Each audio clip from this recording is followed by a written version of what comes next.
చేస్తున్న వచ్చాను. చుట్టుపక్కల అన్ని మండలాలు తిరిగా, సేవ పరిచయలో పాల్గొన్నాను. ప్రత్యేకంగా నా సహోదరులు ఉన్నారు, రాజారావు గారు మన పిలిచారు, కాదు వెళ్ళలేదు. ఎందుకంటే ఇప్పటికి 5-6 సంవత్సరాలు పెట్టి వాళ్ళ మీటింగ్కి వెళ్తున్నాను. అందుకని ఈ సంవత్సరం ఎందుకు లేదు, చలి విపరీతంగా డ్రాప్ అయిపోయారు. ఇక ప్రేమ్ కుమార్ గారు ఇట్స్ ఎ గుడ్ మ్యాన్.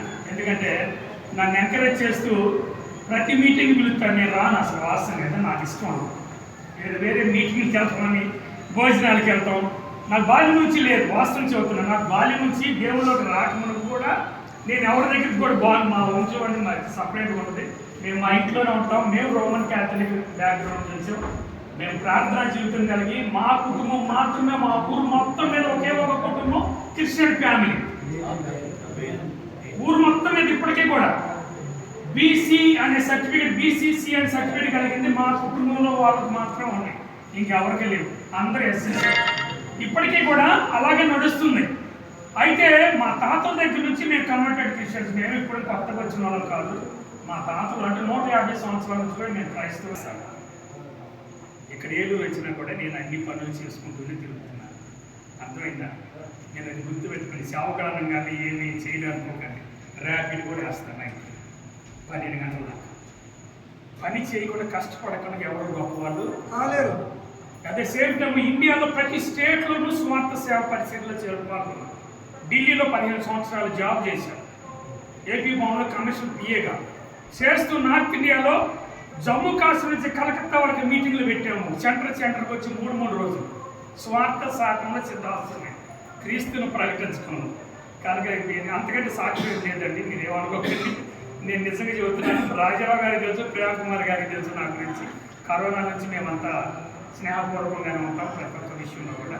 అయితే నేను ఊహించిన దానికంటే భిన్నంగా పెద్ద పెద్ద సీనియర్ అంటే నేను మిమ్మల్ని యాక్సెప్ట్ చేయలేదు. అసలు ఏదో చిన్న ఈ ఊరు విలేజ్లో వాళ్ళని ఒక 10-20 మందిని పిలవండి, మిమ్మల్ని ఎంకరేజ్ చేస్తానంట.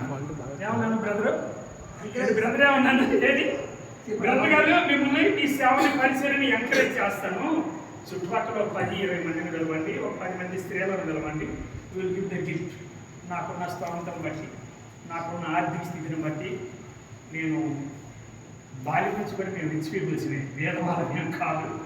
నా తాతల దగ్గర నుంచి కూడా మేము 15 ఎకరాల పొలం కలిగిన వాళ్ళం. మేము అప్పటి నుంచి కాదు, నాకు లేదు, మా అన్నయ్య అనుకోండి, మా అక్క అనుకోండి, నేను అమ్ముకున్నాను పెళ్లి కాదు పొలం. కానీ దాని విషయం కాదు. కానీ నా వంతు కృషిగా నేను ఇక్కడైనా మా విలేజ్లో కూడా నేను చాలా మందికి బట్టలు పంచుతాను, దుప్పట్లు ఇస్తాను. సేవ అంటే నాకు ఇష్టం. సేవా పరిచయం అంటే చాలా ఇష్టం. ఎంత ఇష్టం అంటే ఇక మా ఏలూరు వచ్చిన వాళ్ళు పాస్టర్లకు తెలుసు. ఎవరైనా నాకు ఫోన్ చేస్తే టిఫిన్ లేకుండా భోజనం చేయకుండా నేను పంపలేదు ఇంతవరకు కూడా. ఈ 10 సంవత్సరాలు నేను 10 సంవత్సరాల్లో నా దగ్గరికి వచ్చిన ఏ సేవకుడైనా కానీ నవయుగాలను రిలాక్స్లోనూ కంపల్సరీగా అన్నం మేము ఇక్కడ ఉన్నామంటే ఫలానా హోటల్కి రండి అయ్యా, మీరు టీ చేశారా, టిఫిన్ చేశారా, ముందు అడుగుతాడు. ముందు భోజనం చేశారా, టిఫిన్ చేశారా, టీ తాగుతారా అని చెప్పి నేను ప్రతి ఒక్కరిని వట్టి చేతులతో పంపలేదు. ఈ 10 సంవత్సరాలు పెట్టి నేను ఏలూరులో ఉన్నాను. మాది స్వగ్రామం పొన్నూరు దగ్గర చూపుని నేను గుంటూరులో సేవ చేశాను. ఇక మరి ఢిల్లీలోనే సేవ చేసి సేవా పరిచయంలో చిన్నతనం నుంచి ఇంటర్నెట్ కాడ నుంచి నేను సేవా పరిచయంలోనే ఉన్నాను. ఇంకంతేగాని లోకానుసారమైన ఏమీ లేదు.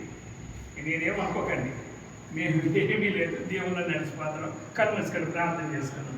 ఇదండి చిన్న సాక్షి.